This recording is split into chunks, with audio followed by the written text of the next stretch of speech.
Robert Capa, afamado fotoperiodista, inició su exitosa carrera durante la Guerra Civil Española. Entre las imágenes que pudo captar a través de su rudimentario objetivo se encuentra una que pasó a la historia como la imagen de la Guerra Civil. No es otra que la del soldado republicano caído. Ahora, un nuevo estudio ha demostrado que ni era un soldado caído ni era Cerro Muriano el escenario. Soy Belén Montes y hoy en el debate, la foto fake del soldado caído y otros mitos de la Segunda República. Hoy en el debate, el podcast diario de El Debate.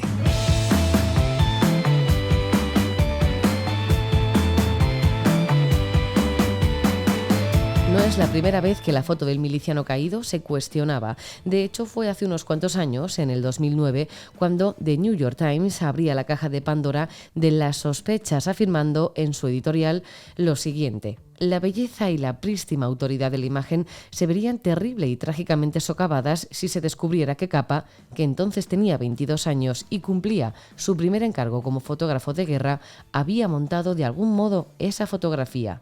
Este solo fue el inicio de todas las sospechas que a día de hoy, al parecer, se han despejado por completo.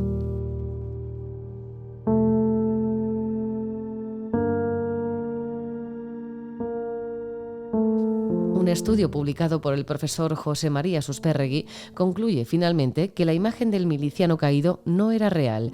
La estampa que utilizó el bando republicano para enarbolar con más fuerza su bandera para luchar contra una guerra fratricida no era real.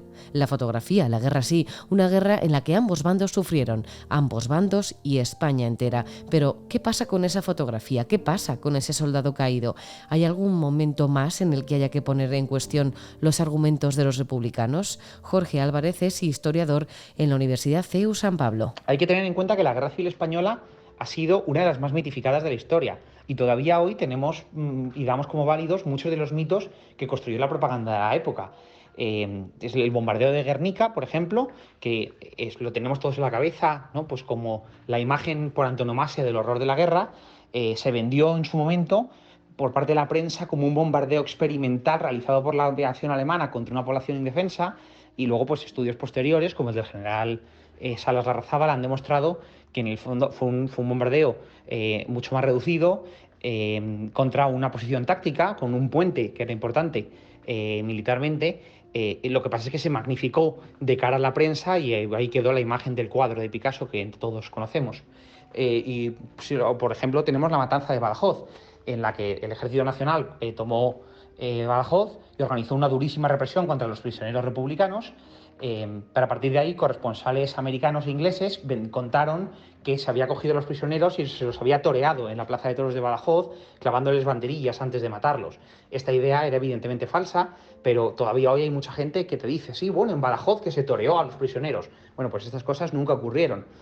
Son objeto de propaganda, pero que hay que tener en cuenta que en la guerra, pues muchas veces lo que se cuenta cumple una función ideológica y tiene que ser sometido posteriormente a la investigación histórica para ver lo que es cierto y lo que no. Jorge Álvarez va más allá y, además de no sorprenderse sobre este montaje o recreación, suma varios momentos de la Guerra Civil en los que también se podría poner en duda su veracidad. La cuestión sobre los mitos en la Guerra Civil es interesante porque fue una guerra muy propagandística, en la que en un momento además en el que el mundo estaba en vilo, los dos bandos y la prensa intentaron transmitir, bombardear con información, con imágenes y con relatos al público para convencerles de que había que apoyar a un bando u otro. Y evidentemente, pues bueno, en España todavía, como vivimos enquistados en el conflicto, pues esos mitos siguen teniendo mucha fuerza.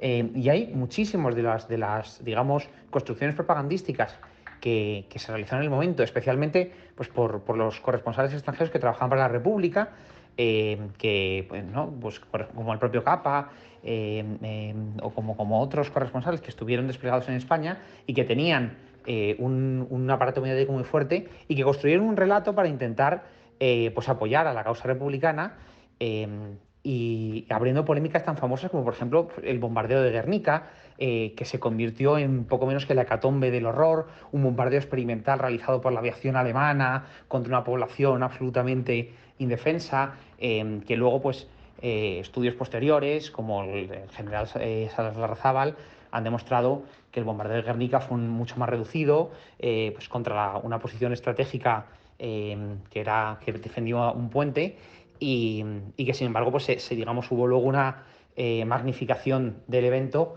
con fines propagandísticos, y que la resonancia es inmensa, ¿no? Pues todos tenemos todavía en la cabeza el cuadro de Picasso. Y lo mismo ocurrió con muchos otros eventos, pues como por ejemplo uno de los primeros al comenzar la guerra, la matanza de Badajoz, cuando el Ejército Nacional captura Badajoz y organiza la represión muy dura de todos los prisioneros republicanos. Varios prisioneros republicanos son asesinados, pero a partir de ahí los corresponsales americanos e ingleses empiezan a contar la historia de que los nacionales habían organizado una corrida de toros en la plaza de toros de Badajoz, utilizando a prisioneros republicanos como si fuesen vaquillas y poniéndoles banderillas antes de matarlos. Esta imagen es claramente una ficción que nunca ocurrió, pero que se vendió a la prensa internacional y que todavía mucha gente a veces escucha, ¿no? No, porque en Badajoz que se toreó a los prisioneros, pues eso no ocurrió nunca. Entonces, es una guerra que vive todavía muy enganchada de la propaganda, y esto es una cosa que tenemos que ser muy conscientes, y es que los conflictos, lo que se cuenta, sobre todo en tiempo real, lo que cuenta la prensa muchas veces, no es un relato objetivo y tiene que estar sometido luego al escrutinio posterior de la historia. El profesor Emilio Sáenz Francés es doctor en Historia por la Universidad de Deusto y buen conocedor de todos estos mitos que rondan al republicanismo español. Emilio, ¿qué tal? ¿Cómo está? ¿Qué tal? Un placer estar con vosotros. Igualmente, Emilio. A ver, usted puso en duda la veracidad de la famosa foto del miliciano caído de Robert Capa en algún momento.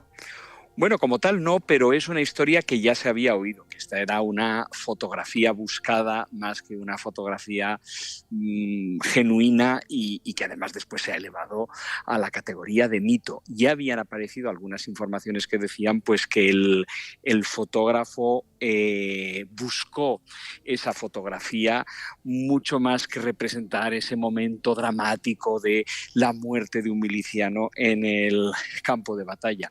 Curiosamente, una fotografía que todo parece indicar que no es genuina se ha convertido quizás en la más utilizada, sobre todo por uno de los dos bandos de la guerra civil o por los herederos ideológicos de uno de los bandos de la guerra civil, pues para representar lo que ellos quieren mostrar como los símbolos básicos de lo que fue para ellos la guerra, o como debe ser vista hoy en día la guerra, por encima de otras muchísimas, como podrían ser las correspondientes al bombardeo de Guernica, etcétera. Hace unos minutos hemos escuchado al historiador Jorge Álvarez y afirmaba que es más común de lo que pensábamos, lo que sabíamos, que este tipo de escenificaciones bélicas se representaran a nivel fotográfico. Sí, es algo que era frecuente entonces y que es frecuente hoy en día y que fue común durante los años de la Segunda Guerra Mundial. Pensemos que el Photoshop, antes del Photoshop, justo comenzó en esta época y además justo comenzó, si se me permite, muy practicado por las dictaduras y por las tiranías. La dictadura de Stalin fue la reina de la manipulación de fotografías. Personajes que estaban en auge aparecían en fotos con Stalin y en la misma foto desaparecían tan pronto como habían sido purgados, etcétera, etcétera, etcétera. Con lo cual, vamos a decir que no solamente fotos bélicas, sino fotografías políticas han sido constantemente objeto de manipulación, lo mismo que muchas veces fotografías que hemos visto como genuinas. La misma fotografía en la cual los soldados soviéticos colocan la bandera de la Unión Soviética en Berlín en el momento de la caída de la ciudad al final de la Segunda Guerra Mundial es una fotografía extraordinariamente medida en el que, si no recuerdo mal, a uno de los soldados en el último momento se percató el fotógrafo que llevaba puesto un reloj, vamos a decir, de los caros, naturalmente fruto del expolio que estaba teniendo lugar en la ciudad, y se le indicó que se le quitase. Es decir, otra fotografía que simboliza como pocas el final de la Segunda Guerra Mundial. Nos hemos ido a hablar de Rusia, pero esta foto fake, como diríamos ahora, esta foto falsa, puede extrapolarse a otros momentos acontecidos, tanto en la Segunda República como en la Guerra Civil. Escuchábamos al historiador Jorge Álvarez hablar del bombardeo de Guernica, usted también lo ha nombrado. ¿Le viene a la cabeza algún que otro mito? Bueno, yo creo que hay un mito de origen en la guerra civil, que es el mito de los buenos contra los malos. La democracia perfecta de la Segunda República, vilmente violentada por el alzamiento criminal de un grupo de militares que cegó el momento más brillante de la historia contemporánea de España. Si uno analiza, ese es un mito frecuente, es un mito que está presente en la Ley de Memoria Democrática del Gobierno, y lo estuvo presente en la Ley de Memoria Histórica, y que está presente en un discurso historiográfico muy general. Más allá de lo que las consideraciones o las valoraciones que uno puede hacer con respecto a la sublevación militar de 1936, la realidad es que la España de la Segunda República distaba mucho de ser una democracia perfecta. Era un régimen basado en la exclusión, en la buscada exclusión de los partidos de derecha considerados sospechosos en la participación política. Era un régimen cuyo gobierno en 1936, muy probablemente, como han acreditado historiadores como Roberto Villa y Manuel Álvarez Tardío, llegó al poder fruto de una manipulación de los resultados electorales que cayó en prácticas abiertamente epistoleristas de agresión contra los bienes y las personalidades, la jerarquía de la Iglesia Católica, etcétera, etcétera, etcétera. Es decir, la Segunda República era algo muy poco digno de ser vivido, y en el librar de la guerra civil ni mucho menos se puede establecer una dicotomía de buenos contra malos, ya que toda guerra civil, y desde luego la guerra civil española, es extraordinariamente más compleja, y fechorías se pudieron cometer en ambos bandos, pero desde luego se cometieron en ambos bandos, y la Segunda República no puede, lo ha estudiado Julius Ruiz en El Terror Rojo, etcétera, no puede reclamar una virginidad o una perfección ni en la conducta de la guerra ni en la propia historia, la propia experiencia republicana. Bueno, en el 34 la huelga general acabó también con una revolución en Asturias de los obreros, también ayudada o fomentada también por los socialistas, los socialistas también, que durante la Segunda República apoyaron esa revolución, también se mostraron en contra del sufragio femenino. Emilio, ¿por qué se cuelgan la medalla de que las mujeres tenemos el voto gracias a ellos? ¿En qué momento la historia se da la vuelta y son los nacionales o el bando que ganó la guerra civil los malos, pero los que no dejaban avanzar a las mujeres eran ellos en vez de los socialistas? Bueno, yo ahí diría dos cosas. Por un lado, es una afirmación perfectamente práctica a la hora de ocupar espacios de poder político y espacios, vamos a decir, en lo que hoy en día se ha llamado la guerra cultural. Ha habido una extraordinaria dejación de la derecha y del conservadurismo y del liberalismo y de todas las marcas ideológicas que uno quiera colocar desde el centro hacia la derecha a la hora de defender la presencia o la pujanza de esas posiciones políticas a lo largo de la historia contemporánea de España para conseguir logros y avances sociales.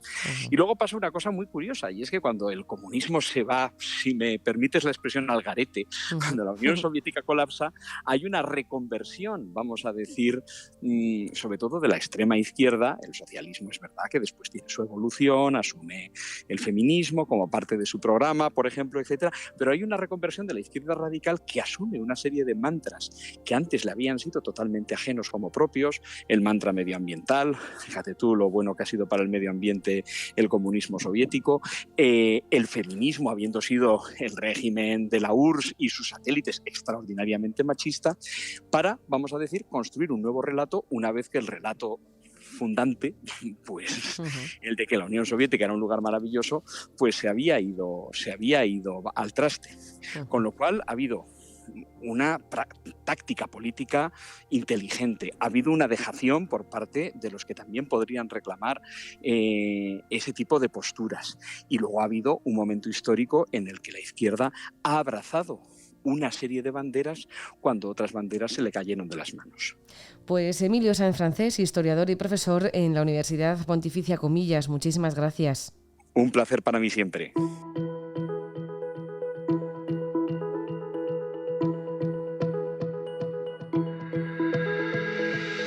La cruenta guerra civil española del 36 al 39 acabó con Franco al frente del Estado y con una herida que dura hasta hoy, una herida que, si bien podía haber sanado, se ha ido acrecentando conforme los radicalismos se desarrollaban en nuestro país y permitían que esas diferencias entre posturas políticas acudieran a rebuscar en un pasado doloroso, un pasado que muchas veces no ocurrió como tal, pero que así se hizo ver a base de noticias falsas que duran hasta hoy.